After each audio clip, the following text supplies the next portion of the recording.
ગુજરાત માધ્યમિક અને ઉચ્ચતર માધ્યમિક શિક્ષણ બોર્ડ ગાંધીનગર દ્વારા આયોજિત અને એનસીઈઆરટીના નવા પાઠ્યક્રમ ઉપક્રમે ધોરણ 9 વિષય ગણિતના પ્રકરણ 4 દ્વિચલ સુરેખ સમીકરણના ભાગ 3માં હું નવીનચંદ્ર પટેલ શ્રી સ્વામિનારાયણ હાઈસ્કૂલ ગાંધીનગર આપનું હાર્દિક સ્વાગત કરું છું. વિદ્યાર્થી મિત્રો, તમે ભાગ 2માં દ્વિચલ સુરેખ સમીકરણના ઉકેલ ગાણિતિક રીતે એટલે કે ગણતરી કરીને શોધતા શીખ્યા છો, જેમાં કોઈ પણ એક ચલનું મૂલ્ય લઈને બીજા ચલનું મૂલ્ય શોધી શકાય અને આવી રીતે બંને ચલના મૂલ્યને ક્રમયુક્ત જોડ સ્વરૂપે ઉકેલ શોધતા આપણે શીખ્યા. દ્વિચલ સુરેખ સમીકરણમાં આવી ઉકેલ સ્વરૂપે અસંખ્ય ક્રમયુક્ત જોડ મેળવી શકાય છે. અહીં હવેના આ ભાગમાં આપણે દ્વિચલ સુરેખ સમીકરણના ઉકેલ માટેની એક નવી રીત એટલે કે આલેખની રીતનો ઉપયોગ કરીશું. દ્વિચલ સુરેખ સમીકરણને ભૌમિતિક રીતે કેમ નિરૂપણ કરી શકાય તે અહીંયા સમજીશું. આલેખ દ્વારા પણ દ્વિચલ સુરેખ સમીકરણના ઉકેલ મેળવી શકાય છે અને બીજા કેટલાક પરિણામો મેળવી શકાય છે. તો ચાલો વિદ્યાર્થી મિત્રો, આપણે અહીં દ્વિચલ સુરેખ સમીકરણના ઉકેલ માટે વધારે અભ્યાસ કરીશું. અહીં આગળના એપિસોડમાં દ્વિચલ સુરેખ સમીકરણનું સામાન્ય સ્વરૂપ ax plus by plus c is equal to 0, જ્યાં a b c belongs to r અને a square plus b square is not equal to 0, એટલે કે a અને b એક સાથે શૂન્ય નથી, જે બાબત તમે આગળ સમજી ચૂક્યા છો. અહીં દ્વિચલ સુરેખ સમીકરણમાં ચલનો ઘાતાંક 1 હોય છે, એટલે જ આપણે એને સુરેખ સમીકરણ સ્વરૂપે ઓળખીએ છીએ. અહીં દ્વિચલ સુરેખ સમીકરણના ઉકેલ વિશે વધારે સમજ આપણે મેળવીએ. દ્વિચલ સુરેખ સમીકરણમાં બે ચલ હોવાથી ઉકેલમાં કિંમતની ક્રમયુક્ત જોડ મળે છે, જેનો ખ્યાલ તમે મેળવી ચૂક્યા છો. આ બે ચલ એક્સ અને વાય હોય તો કિંમતની ક્રમયુક્ત જોડમાં એક કિંમત એક્સ માટે અને બીજી કિંમત વાય માટે મળે છે. અહીં દ્વિચલ સુરેખ સમીકરણના આલેખ વિશેનો આપણે ખ્યાલ મેળવીએ. વિદ્યાર્થી મિત્રો, તમે દ્વિચલ સુરેખ સમીકરણનો ઉકેલ બીજગણિતની રીતે એટલે કે એક ચલની કિંમત લઈને બીજા ચલની કિંમત મેળવતા શીખ્યા છો, જે બીજગણિતની રીતે ઉકેલ મેળવ્યો કહેવાય. આપણે હવે આ દ્વિચલ સુરેખ સમીકરણનું ભૌમિતિક નિરૂપણ સમજીએ કે જેના દ્વારા જુદા જુદા ઉકેલ મેળવી શકાય, તેમજ દ્વિચલ સુરેખ સમીકરણનું આલેખમાં નિરૂપણ કરી શકાય. દ્વિચલ સુરેખ સમીકરણ તેનું સામાન્ય સ્વરૂપ ax plus by plus c is equal to 0ના ઉકેલ એ ક્રમયુક્ત જોડ મળે છે. આ ક્રમયુક્ત જોડનું યામ સમતલમાં નિરૂપણ કરતા પ્રકરણ 3 યામ ભૂમિતિમાં તમે શીખ્યા છો કે જેમાં દ્વિસમતલીય યામ પદ્ધતિમાં કોઈપણ ક્રમયુક્ત જોડ એટલે કે બિંદુનું સમતલમાં નિરૂપણ કેવી રીતે કરી શકાય તે તમે ખૂબ સારી રીતે સમજ્યા છો અને તે બાબત પણ ખૂબ જ સરળ છે. અહીં આપણે વિદ્યાર્થી મિત્રો દ્વિચલ સુરેખ સમીકરણનું આલેખ દ્વારા નિરૂપણ કેવી રીતે કરી શકાય તેના માટે એક ઉદાહરણ લઈએ, જેથી વધારે સરળતાથી ખ્યાલ આવી શકે. x - 4y = 0 એક દ્વિચલ સુરેખ સમીકરણ આપણને અહીં આપેલું છે. આ દ્વિચલ સુરેખ સમીકરણનું આપણે જ્યારે ભૌમિતિક નિરૂપણ એટલે કે આલેખમાં નિરૂપણ કરવું છે ત્યારે આપણને ચલ x અને ચલ yની જુદી જુદી ક્રમયુક્ત જોડ મળવી જોઈએ કે જેથી તેનું યામ સમતલમાં નિરૂપણ કરીને આલેખ દોરી શકાય. અહીં x - 4y = 0 એ દ્વિચલ સુરેખ સમીકરણને x સ્વરૂપમાં ફેરવતા x = 4y મળે.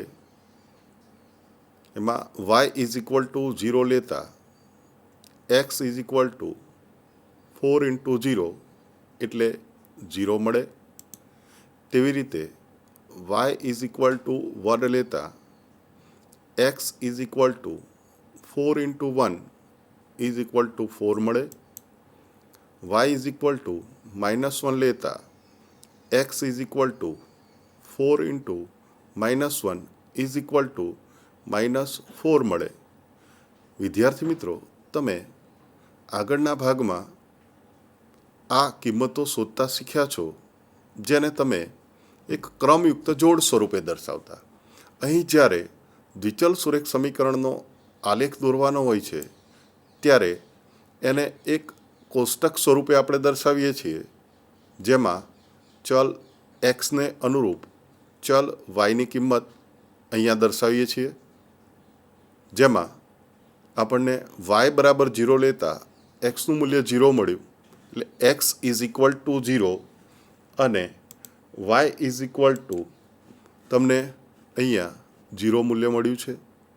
y = 1 લેતા તમે એક્સનું મૂલ્ય 4 મેળવ્યું, જ્યારે y = -1 લેતા એક્સનું મૂલ્ય -4 મળ્યું.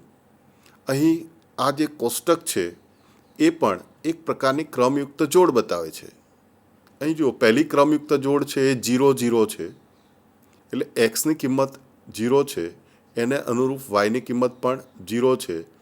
બીજી ક્રમયુક્ત જોડ 4 1 બને, જ્યાં એક્સની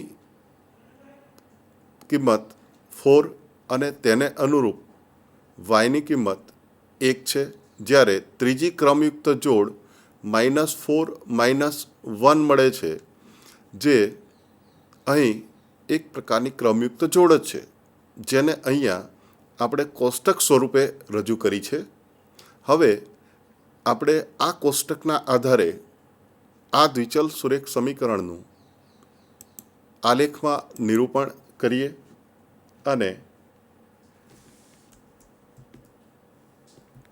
અહીં આ કોષ્ટક આપણે લઈએ છીએ અને અહીંયા એક આલેખપત્ર તમે જોઈ શકો છો, જેમાં x અક્ષ અને y અક્ષ દર્શાવ્યા છે. x અક્ષ ઉપર પ્રત્યેક એકમ તમે જોઈ શકો છો. એવી રીતે y અક્ષ ઉપર પણ તમે એકમ દર્શાવેલા છે અને એને સંખ્યા રેખાથી તમે દર્શાવી શકો છો, જેથી બિંદુઓનું નિરૂપણ યામ સમતલમાં આપણે સરળતાથી કરી શકીએ. આગળના ચેપ્ટરમાં તમે આ જ યામ સમતલ x અક્ષ અને y અક્ષનો અભ્યાસ કરી ચૂક્યા છો. તે જ બાબત અહીંયા છે. અહીં પહેલું બિંદુ 0 0 તમે અહીંયા જોઈ શકો છો, જેનું નિરૂપણ અહીંયા કરેલું છે એક લાલ સર્કલ દ્વારા. અહીં દર્શાવેલું છે 0 0, જે તમે સરળતાથી જોઈ શકો છો. બીજું બિંદુ છે 4 1, એ અહીંયા x યામ 4 અને y યામ 1 અને એ ક્રમયુક્ત જોડને 4 1 થી અહીંયા દર્શાવી છે.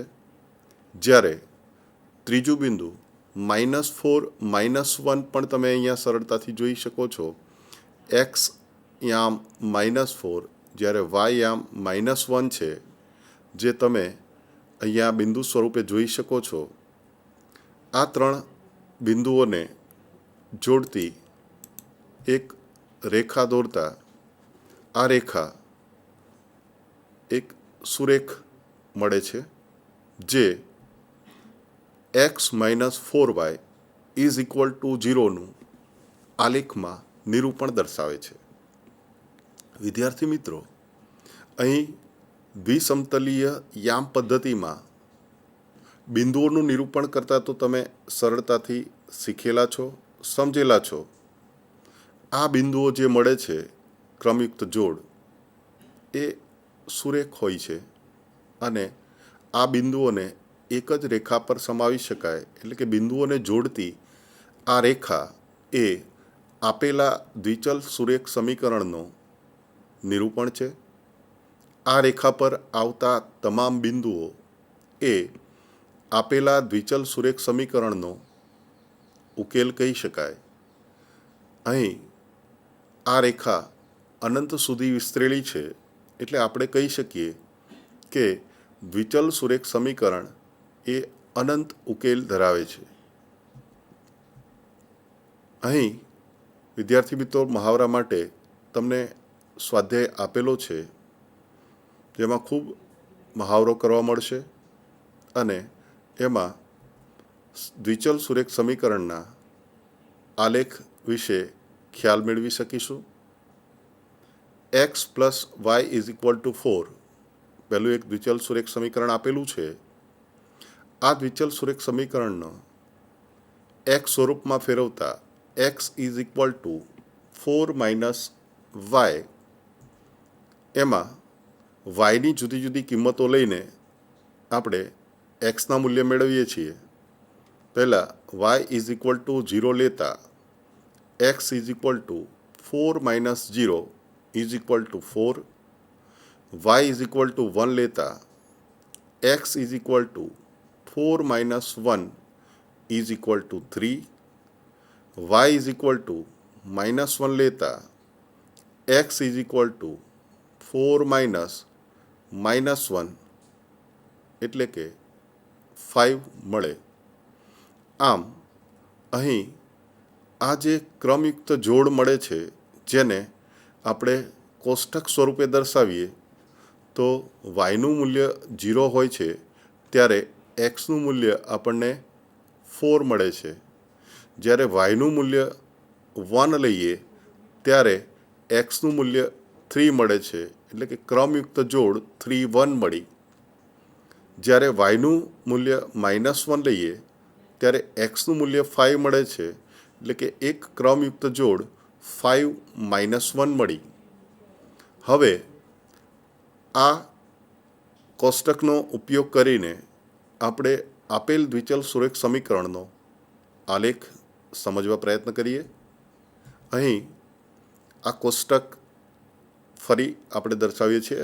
આલેખ દોરવા માટે એ ખૂબ જરૂરી છે કે જે ક્રમયુક્ત જોડનું આપણે આલેખમાં નિરૂપણ કરવાનું છે.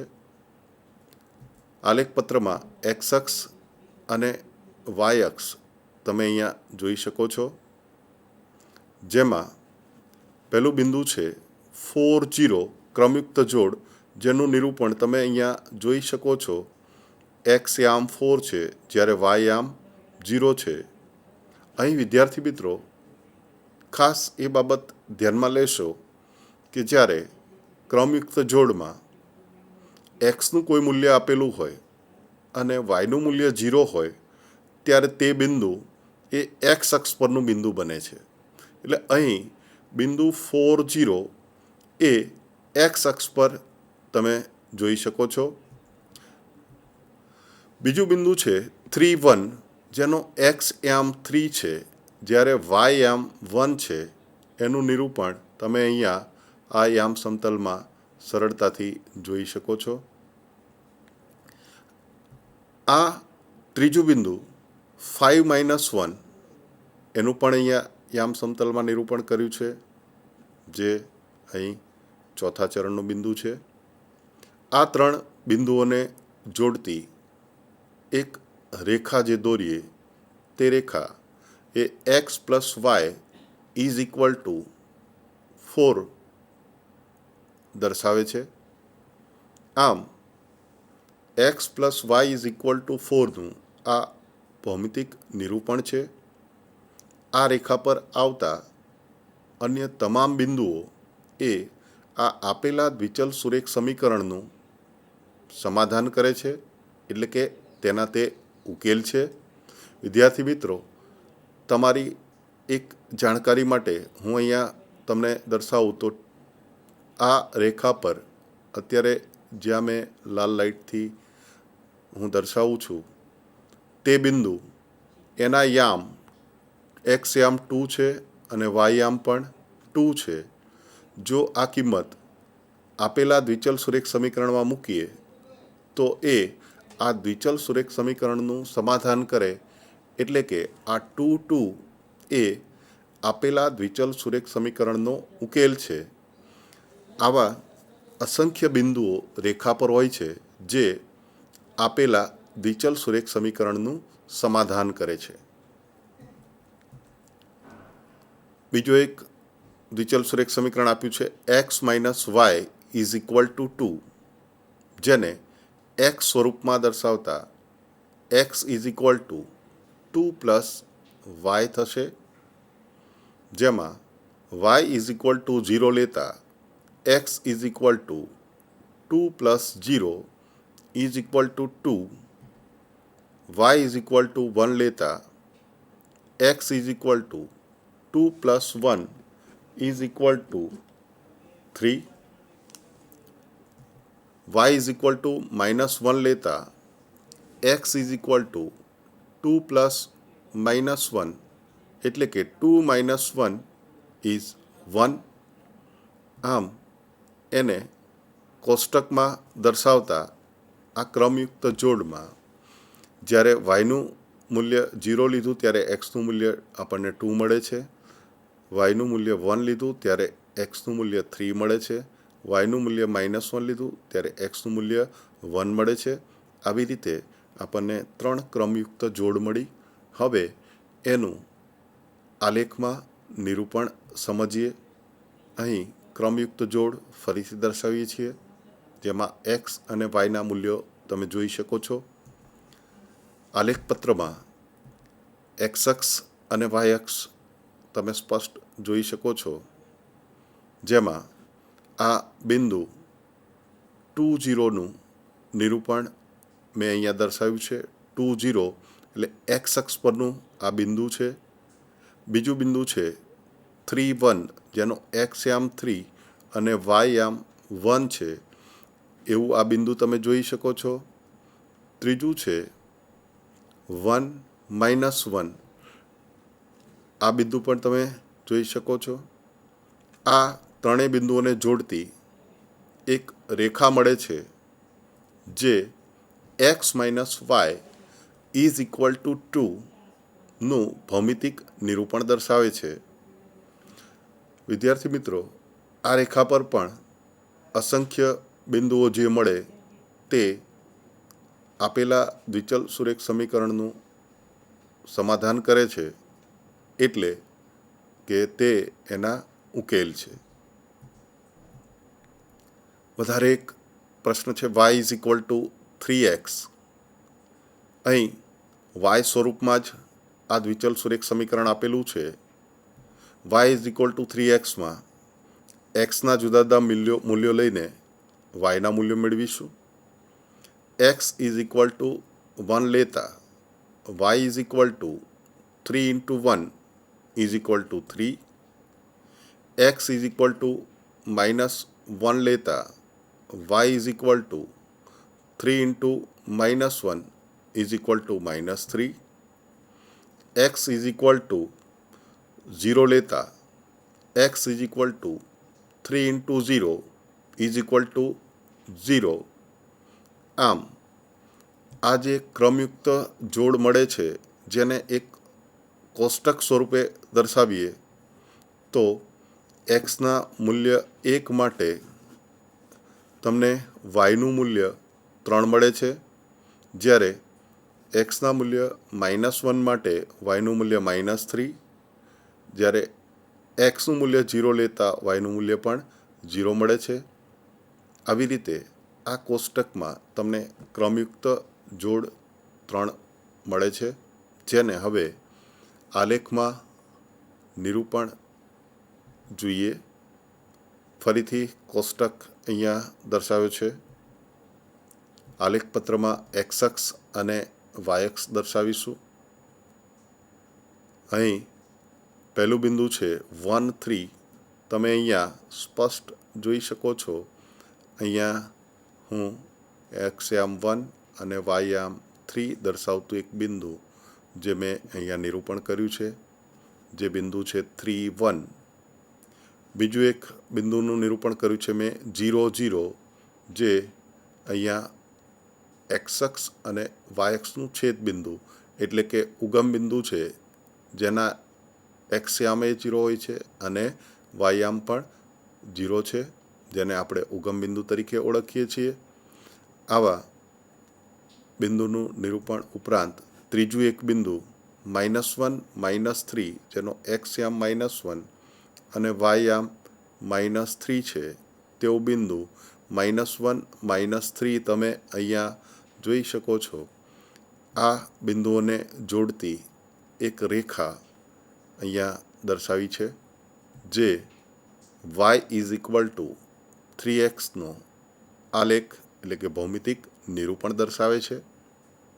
આ રેખા પણ અનંત રેખા છે, જેના પર આવેલા તમામ બિંદુઓ એ આપેલા દ્વિચલ સુરેખ સમીકરણનું સમાધાન કરે, એટલે કે એના બીજ કહી શકાય. ચોથો એક દ્વિચલ સુરેખ સમીકરણ આપેલું છે 3 = 2x + y, જેને y સ્વરૂપમાં ફેરવતા y = 3 - 2x, જ્યાં એક્સના જુદા જુદા મૂલ્યો લઈને વાયના મૂલ્ય આપણે મેળવીએ. એક્સ -2 લેતા y = 3 - 2 × -2, એટલે કે -2 × -2 is +4, એટલે 3 + 4 = 7 મળે. વિદ્યાર્થી મિત્રો, ગણતરી સરળ હોવાથી અહીંયા વધારે કંઈ દર્શાવી નથી, તમે સરળતાથી સમજી શકો એમ છો. એક્સ = 1 લેતા y = 3 - 2 × 1 એટલે 2, 3 - 2 એટલે 1 મળે. એક્સનું મૂલ્ય 3 લેતા y = 3 - 2 × 3 = -3 મળે છે. આમ અહીં કોષ્ટકમાં એક્સના જુદા જુદા મૂલ્યો માટે વાયના મૂલ્યો જે શોધ્યા તે કોષ્ટક સ્વરૂપે આપણે અહીંયા દર્શાવ્યા છે. એક્સનું મૂલ્ય -2 છે, ત્યારે વાયનું મૂલ્ય 7 છે. એક્સનું મૂલ્ય 1 લેતા વાયનું મૂલ્ય પણ 1 મળે છે. એક્સનું મૂલ્ય 3 લેતા વાયનું મૂલ્ય -3 મળે છે. હવે એને ભૌમિતિક સ્વરૂપે એટલે કે આલેખમાં નિરૂપણ કરવા માટે જોઈએ. વિદ્યાર્થી મિત્રો, આલેખપત્ર છે, એક્સ અક્ષ અને વાય અક્ષ દર્શાવીએ. જેમાં પહેલું બિંદુ છે -2, 7. તમે અહીં જોઈ શકો છો એક્સ યામ -2 અને વાય યામ 7 સરળતાથી તમે જોઈ શકો છો. જ્યારે બીજું બિંદુ છે 1, 1, તો એક્સ યામ 1, વાય યામ 1. આ બિંદુઓને જોડતી અહીંયા રેખા એ આ 3 - 3 માંથી પણ પસાર થશે. આલેખની કેટલીક મર્યાદાઓના કારણે અહીંયા 3 - 3નું નિરૂપણ તમે જોઈ શકતા નથી, પરંતુ એ બિંદુ આ રેખાને આગળ વધારતા એમાંથી પસાર થાય છે. તમે તમારા ગ્રાફ પેપરમાં તમે સરળતાથી એને દર્શાવી શકશો. આ રેખા એ 3 = 2x + yનું ભૌમિતિક નિરૂપણ દર્શાવે છે. હવે બીજો એક પ્રશ્ન સમજીએ. બિંદુ 2, 14 માંથી પસાર થતી બે રેખાના સમીકરણ આપો. આવી બીજી કેટલી રેખા મેળવી શકાય અને શા માટે? વિદ્યાર્થી મિત્રો, બિંદુ 214 આ એક કોઈપણ દ્વિચલ સુરેખ સમીકરણનો એક ઉકેલ આપેલો છે. 214 એક બિંદુ છે જે ક્રમયુક્ત જોડ સ્વરૂપે છે. આ બિંદુમાંથી પસાર થતી બે રેખાના સમીકરણ જો આપવા હોય તો એક y is equal two 7x, બીજું 2x plus y is equal two 18 આપી શકાય. આ સિવાય પણ અસંખ્ય સમીકરણ આપણે મેળવી શકીએ. બીજા બે સમીકરણ અહીંયા મેં દર્શાવ્યા છે. 2y plus x is equal to 30, બીજું છે x plus y is equal to 16. આવા અસંખ્ય સમીકરણ આપણે મેળવી શકીએ છીએ. વિદ્યાર્થી મિત્રો, કોઈ એક ચોક્કસ બિંદુ માટે અસંખ્ય રેખાના સમીકરણ મેળવી શકાય છે, કારણ કે સમતલમાં આપેલા બિંદુમાંથી અસંખ્ય રેખાઓ પસાર થાય છે. એટલે કોઈ એક બિંદુ એ ઘણી બધી રેખાનું એ સમાધાન કરી શકે, એટલે કે ઘણા બધા દ્વિચલ સુરેખ સમીકરણનું એ સમાધાન કરી શકે. એટલે આપેલા બિંદુમાંથી અસંખ્ય રેખાઓ પસાર થાય એટલે અસંખ્ય દ્વિચલ સુરેખ સમીકરણ મેળવી શકીએ, જેને ભૌમિતિક રીતે આલેખમાં રેખા સ્વરૂપે આપણે દર્શાવી શકીએ છીએ. ત્રીજો પ્રશ્ન છે, જો બિંદુ 3-4 સમીકરણ 3y is equal to ax plus 7ના આલેખ પરનું એક બિંદુ હોય તો એની કિંમત શોધો. અહીં બિંદુ 3-4 એ સમીકરણ 3y is equal to ax plus 7ના આલેખ પરનું એક બિંદુ હોવાથી તેના યામ x ઇઝ ઇક્વલ ટુ 3 અને y ઇઝ ઇક્વલ ટુ 4 એ સમીકરણનું સમાધાન કરે. અહીં 3y is equal to ax plus 7માં x ઇઝ ઇક્વલ ટુ 3 અને y ઇઝ ઇક્વલ ટુ 4 મૂકતા 3 into 4 is equal to a into 3 plus 7. Therefore, 3 into 4 is equal to a into 3 plus 7 is 12 is equal to 3a plus 7. Therefore, 12 minus 7 is equal to 3a.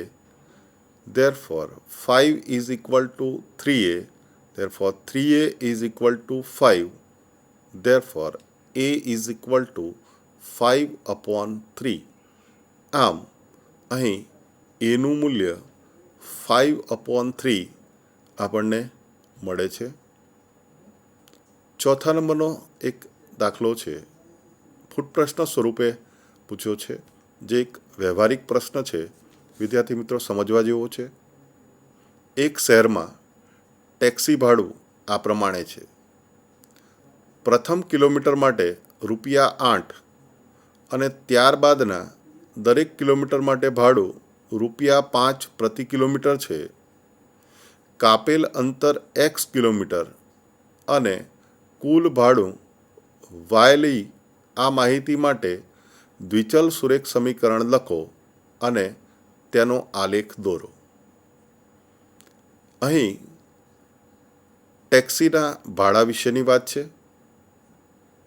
પ્રથમ kilometre માટે ₹8 અને ત્યારબાદના દરેક kilometre માટે ₹5 પ્રતિ kilometre.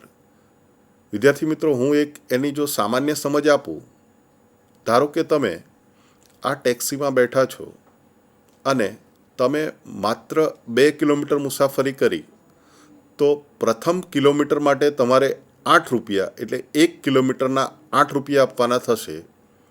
જ્યારે બાકી રહ્યો 1 કિલોમીટર જેના ₹5 આપવાના થાય, એટલે કુલ તમારે ₹13 ટેક્સીનું ભાડું ચૂકવવું પડે. આ મેં એક સામાન્ય ઉદાહરણ દ્વારા તમને સમજ આપી છે. સામાન્ય રીતે દરેક શહેરમાં ટેક્સી અને રિક્ષાઓમાં આ રીતે જ ભાડાના દર નક્કી થતા હોય છે. અહીં આ ફૂટ પ્રશ્નને ઉકેલવા માટે આપણે સમજીએ. ધારો કે કુલ કાપેલ અંતર x કિલોમીટર અને કુલ ભાડું રૂપિયા y છે. આપણે જાણીએ છીએ પ્રથમ કિલોમીટર માટે ભાડું રૂપિયા 8 છે, જે રકમમાં આપેલું છે. પ્રથમ કિલોમીટર બાદના એટલે કે x-1 કિલોમીટર માટે ભાડું રૂપિયા 5 પ્રતિ કિલોમીટર છે. કારણ કે કુલ કિલોમીટર x છે, એમાંથી 1 કિલોમીટરનું ભાડું આપણે 8 રૂપિયા લેખે ચૂકવી દીધું છે. એટલે બાકી રહ્યા કિલોમીટર તે x-1 થયા અને એનું ભાડું રૂપિયા 5 પ્રતિ કિલોમીટર થશે.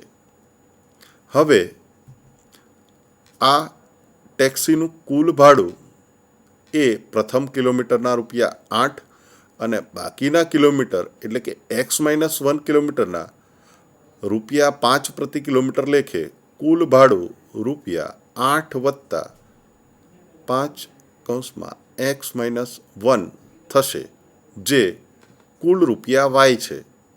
આમ આને જો સમીકરણ સ્વરૂપે દર્શાવીએ તો 8 + 5 × x-1 = y મળે. હવે આ 8 + 5 × x-1 = y ને જો દ્વિચલ સુરેખ સમીકરણ સ્વરૂપે દર્શાવીએ તો સાદુરૂપ આપતા 8 + 5 × x is 5x and 5 × -1 is -5 = y. Therefore, 5x - y plus 3, 8 - 5 is 3, is equal to 0. આ એક દ્વિચલ સુરેખ સમીકરણ આપણને અહીંયા મળે છે.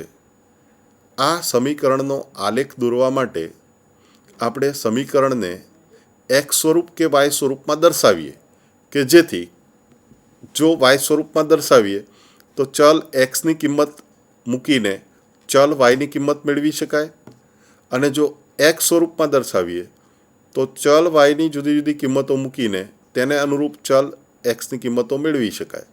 અહીં આપણને આ દ્વિચલ સુરેખ સમીકરણને y સ્વરૂપમાં ફેરવવાનું સરળ રહેશે. એટલે y = 5x + 3 એ y સ્વરૂપ છે, જ્યાં y = 5x + 3માં એના ઉકેલ સ્વરૂપે જુદી જુદી ક્રમયુક્ત જોડ અહીંયા કોષ્ટકમાં દર્શાવવા માટે પહેલાં x = 1 લઈએ ત્યારે y = 5 × 1 + 3 = 8 મળે. x = 2 લેતા y = 5 × 2 + 3 = 13 અને x = 3 માટે y = 5 × 3 + 3 એટલે કે 15 + 3 is 18 મળે. આમ અહીં ક્રમયુક્ત જોડ તમે કોષ્ટકમાં જોઈ શકો છો. 1 8, 2 13 and 3 18. હવે એને આલેખપત્રમાં નિરૂપણ કરવા માટે સમજીએ. અહીં એક આલેખપત્ર આપેલું છે જેમાં x અક્ષ અને y અક્ષ તમે જોઈ શકો છો. બિંદુ 1 8નું પહેલાં નિરૂપણ કરીએ તો x આમ 1 છે જ્યારે y આમ 8 છે. એવું બિંદુ 1 8 અહીંયા તમે જોઈ શકો છો. બીજું છે 2 13. આ 2 13 બિંદુ તમે x આમ 2 અને y આમ 13 છે. 13 12 અને 14ની બરાબર વચ્ચે છે, એનું મેં અહીંયા નિરૂપણ દર્શાવ્યું છે. આ સિવાય ત્રીજું બિંદુ 3 18 છે, જે આલેખની મર્યાદાના કારણે મેં દર્શાવ્યું નથી, પરંતુ આ બે બિંદુઓને જોડતી રેખા એ પણ એ જ બિંદુમાંથી પસાર થશે. રેખાનું નિરૂપણ કરવા માટે સમતલમાં કોઈ પણ બે બિંદુ હોય તો પણ ચાલી શકે. જેથી અહીં આ 213 અને 18માંથી પસાર થતી આ રેખા જે y=5x+3નું ભૌમિતિક નિરૂપણ એટલે કે આલેખ દર્શાવે છે. બીજો એક પ્રશ્ન છે, નીચેની આકૃતિ 1 અને આકૃતિ 2માં આપેલ આલેખ માટે તેની નીચે આપેલા વિકલ્પમાંથી યોગ્ય સમીકરણ પસંદ કરો. અહીં આકૃતિ આપેલી છે અને આકૃતિના સંદર્ભમાં અહીં તમને 4 દ્વિચલ સુરેખ સમીકરણો આપેલા છે. એમાં આ જે આલેખ દર્શાવ્યો છે તેને અનુરૂપ દ્વિચલ સુરેખ સમીકરણ કયું તે આપણે અહીંયા શોધવાનું છે. પહેલો વિકલ્પ છે y=x, બીજો વિકલ્પ છે x+y=0, ત્રીજો વિકલ્પ છે y=2x, ચોથો વિકલ્પ છે 2+3y=7x. અહીં આકૃતિ 1માં જે આલેખ દોરેલો છે તેને સુસંગત સમીકરણ નંબર 2 x+y=0 છે. કારણ કે આ જે આકૃતિમાં આલેખ જે દર્શાવ્યો છે એમાં આપેલા ત્રણેય બિંદુઓ -1 1 0 0 અને 1 1 દ્વારા આપેલા સમીકરણનું સમાધાન થાય છે. એટલે અહીં સાચો વિકલ્પ નંબર 2 x+y=0 એ આપેલી આકૃતિને સુસંગત છે. એટલે આકૃતિમાં દર્શાવેલી રેખા એ x+y=0નું ભૌમિતિક નિરૂપણ એટલે કે રેખા સ્વરૂપે નિરૂપણ દર્શાવે છે. બીજી આકૃતિ આપેલી છે અહીંયા તમે એ જોઈ શકો છો. એને સુસંગત દ્વિચલ સુરેખ સમીકરણ આપણે શોધવું છે. 4 સમીકરણ આપ્યા છે. y=x+2, number 2 y=x-2, number 3 y=-x+2, number 4 x+2y=6. અહીં આ આકૃતિ 2 માટે અહીંયા આલેખનો અભ્યાસ કરતા સમીકરણ 3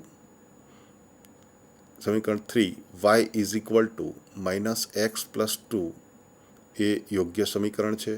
કારણ કે આલેખમાં આપેલ ત્રણેય બિંદુઓ -1 3 0 2 અને 2 0 દ્વારા આ સમીકરણનું સમાધાન થાય છે. હવે એક પ્રશ્ન આપ્યો છે, વિજ્ઞાનને લગતો એક પ્રશ્ન છે. જો અચળ બળ લગાડવાથી એક પદાર્થ પર થતું કાર્ય તે પદાર્થ દ્વારા કપાયેલ અંતરના સમપ્રમાણમાં હોય તો આ બાબતને 2 ચલવાળા સમીકરણ સ્વરૂપમાં રજૂ કરો અને 5 એકમ અચળ બળ લઈને તેનો આલેખ દોરો અને આલેખ પરથી પદાર્થ દ્વારા કપાયેલ અંતર જો 2 એકમ હોય, નંબર 2 0 એકમ હોય ત્યારે થતું કાર્ય શોધો. વિદ્યાર્થી મિત્રો, તમે વિજ્ઞાનમાં કાર્યનું સૂત્ર સમજ્યા છો. કાર્ય બળ ગુણ્યા કાપેલ અંતર.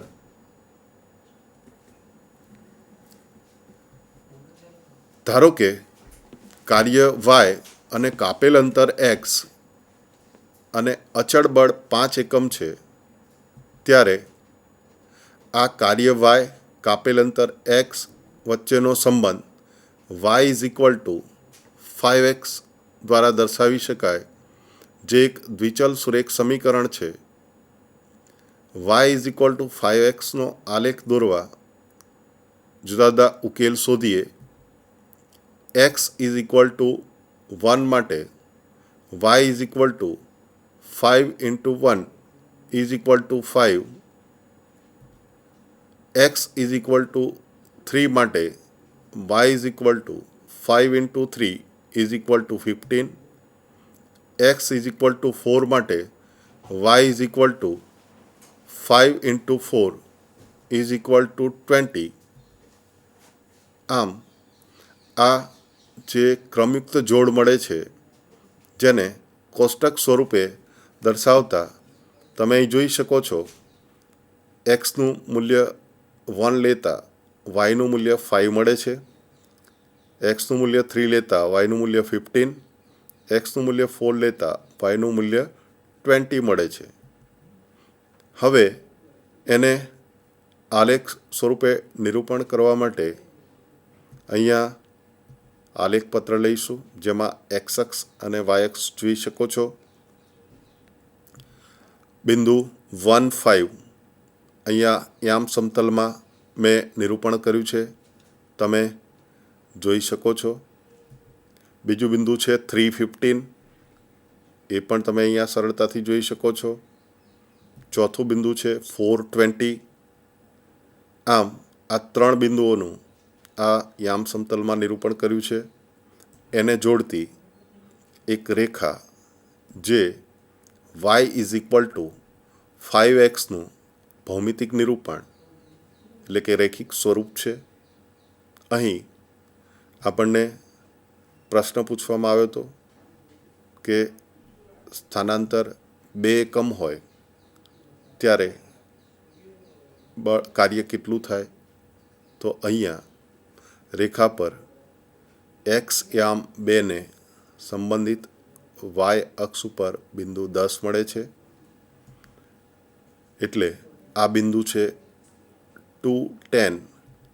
એટલે કહી શકાય કે જ્યારે પદાર્થ દ્વારા કપાયેલ અંતર 2 એકમ હોય ત્યારે થતું કાર્ય 10 એકમ છે, અને પદાર્થ દ્વારા કપાયેલ અંતર 0 એકમ હોય ત્યારે થતું કાર્ય 0 એકમ છે. આમ અહીં આ પ્રશ્નનો સરળતાથી ઉકેલ તમે મેળવી શકો છો. બીજો એક પ્રશ્ન છે, ધોરણ 9ની વિદ્યાર્થિનીઓ યામિની અને ફાતિમાએ ભૂકંપગ્રસ્ત લોકો માટે પ્રધાનમંત્રી રાહત ફંડમાં સંયુક્ત રીતે ₹100નો ફાળો આપ્યો. આ માહિતી આધારિત દ્વિચલ સુરેખ સમીકરણ લખો.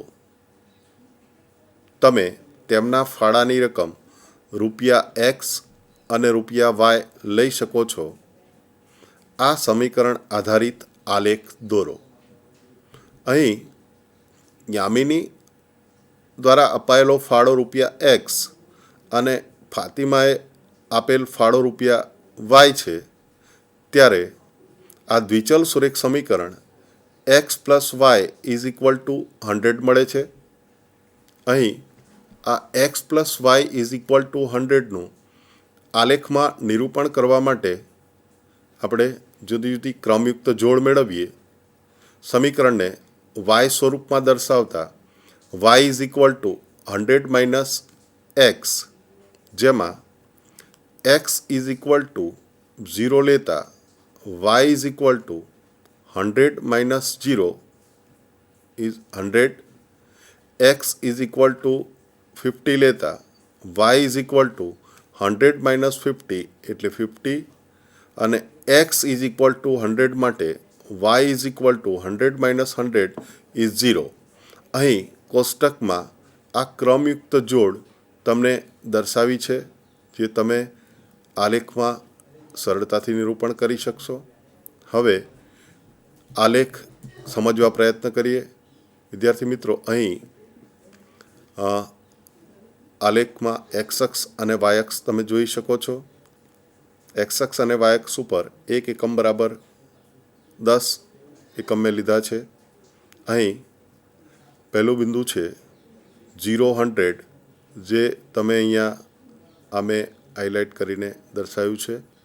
બીજું બિંદુ છે એ 100, 0, જે એક્સ અક્ષ ઉપરનું બિંદુ છે. ત્રીજું બિંદુ છે એ 50, 50, જે અહીંયા તમે જોઈ શકો છો. આ ત્રણેય બિંદુઓને જોડતી એક રેખા તમે અહીંયા જોઈ શકો છો, જે આપેલા દ્વિચલ સુરેખ સમીકરણ x plus y is equal to 100નું અહીંયા આલેખમાં નિરૂપણ દર્શાવે છે, જે રેખા સ્વરૂપે તમે જોઈ શકો છો. બીજો એક સ્વાધ્યાયનો છેલ્લો દાખલો છે. USA અને કેનેડા જેવા દેશમાં તાપમાન ફેરનહીટમાં મપાય છે. ભારત જેવા દેશમાં તાપમાન સેલ્સિયસમાં મપાય છે. અહીં ફેરનહીટનું સેલ્સિયસમાં રૂપાંતર કરતું સુરેખ સમીકરણ આપેલ છે, જે F is equal two 9/5 into C plus 32. પ્રશ્ન છે, ઉપર દર્શાવેલ સમીકરણમાં એક્સ અક્ષ પર સેલ્સિયસ અને વાય અક્ષ પર ફેરનહીટ લઈ આલેખ દોરો. બીજો પ્રશ્ન છે, જો તાપમાન 30°C હોય તો ફેરનહીટમાં શું તાપમાન થાય? એટલે કે સેલ્સિયસને ફેરનહીટમાં અહીંયા ફેરવવા માટે પ્રશ્ન પૂછ્યો છે. ત્રીજો પ્રશ્ન છે, જો તાપમાન 30° ફેરનહીટ હોય તો સેલ્સિયસમાં શું તાપમાન થાય? ચોથો પ્રશ્ન છે, જો તાપમાન 0°C હોય તો ફેરનહીટમાં શું તાપમાન હોય? અને જો તાપમાન 0° ફેરનહીટ હોય તો સેલ્સિયસમાં શું તાપમાન હોય? પાંચમો પ્રશ્ન છે, ફેરનહીટ અને સેલ્સિયસમાં સંખ્યાત્મક રીતે સમાન હોય તેવું તાપમાન હોય? જો હા તો તે શોધો. અહીં આ એક જટિલ ફૂટ પ્રશ્ન છે. વિદ્યાર્થી મિત્રો, ખૂબ ધ્યાન રાખશો તો સરળતાથી એને સમજી શકશો. અહીં ફેરનહીટને સેલ્સિયસમાં અને સેલ્સિયસને ફેરનહીટમાં ફેરવવા માટે તમને સમીકરણ આપેલું છે, F is equal two 9/5 into C plus 32. હવે અહીં C ઇઝ ઇક્વલ ટુ -15 લેતા F is equal two 9/5 - 15 plus 32 is equal two -27 plus 32. આ -27 એ વિદ્યાર્થી મિત્રો અહીંયા 5 ને -15 5 ઇન્ટુ 3 એટલે -3 ઇઝ -15 અને -3 ઇન્ટુ 9 ઇઝ -27. એટલા માટે આ -27 તમે જોઈ શકો છો. એટલે -27 પ્લસ 32 ઇઝ ઇક્વલ ટુ 5. એટલે C ઇઝ ઇક્વલ ટુ -15 માટે F ઇઝ ઇક્વલ ટુ 5 મળે છે. હવે C ઇઝ ઇક્વલ ટુ 10 માટે F is equal two 9/5 into 10 plus 32 is equal two 18 plus 13 2.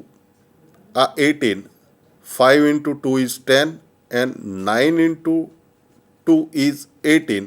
એટલે તમે આ 18 જોઈ શકો છો. એટલે 18 પ્લસ 32 ઇઝ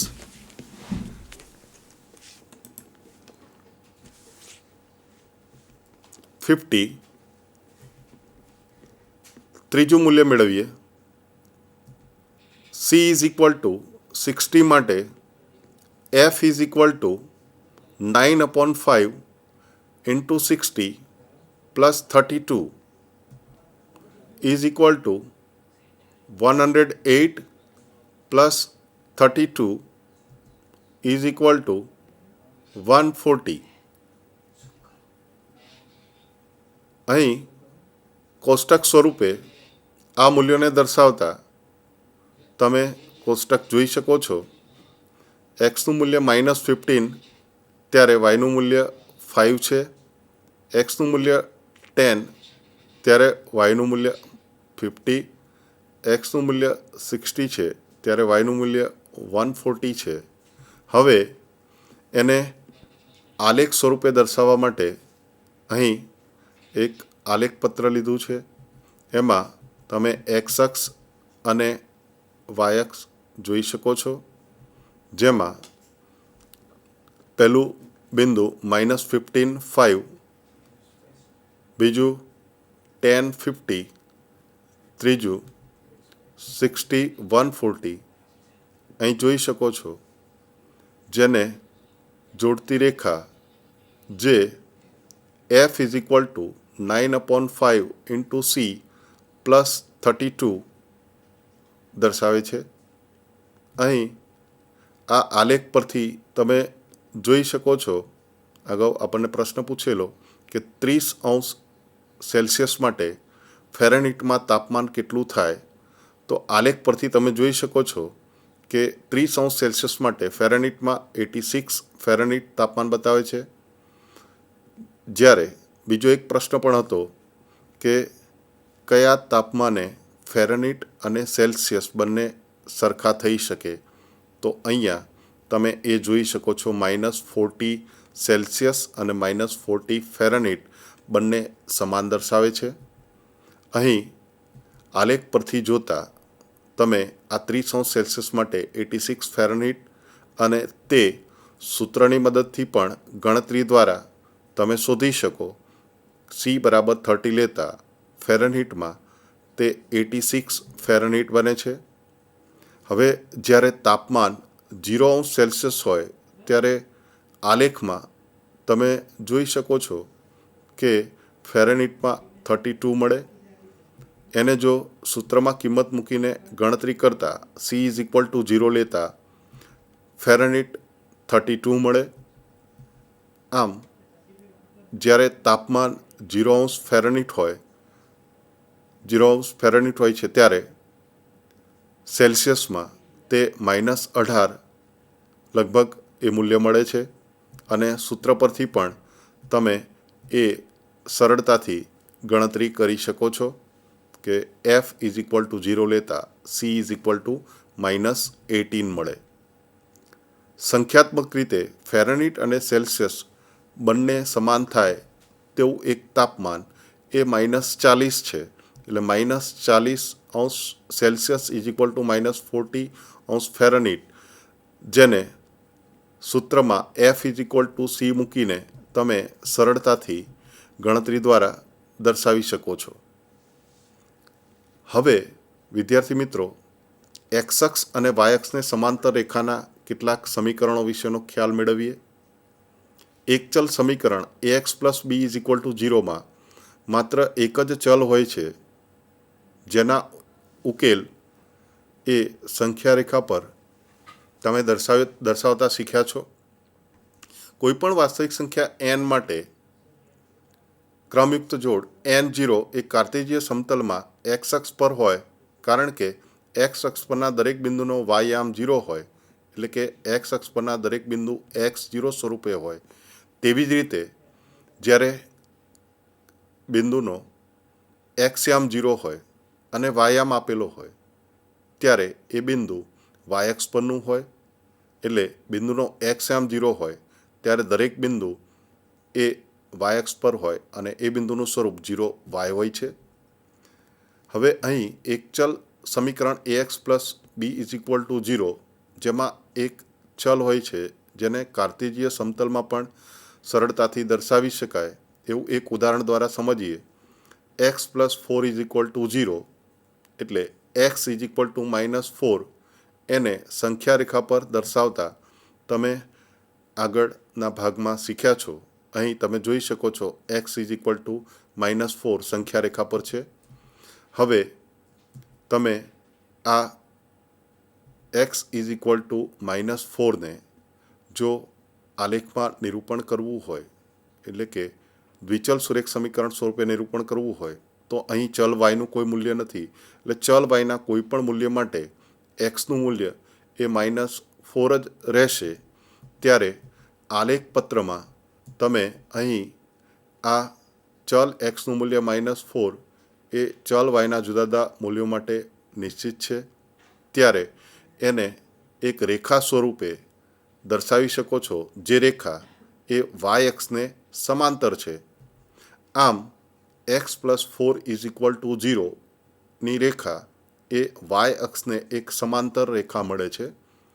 હવે વિદ્યાર્થી મિત્રો, આપણે જે સમજ્યા છીએ એનું સરળતાથી મૂલ્યાંકન તમે તમારા ટેક્સ્ટબુકની અંદર આપેલા જુદા જુદા દાખલાઓ દ્વારા કરી શકશો.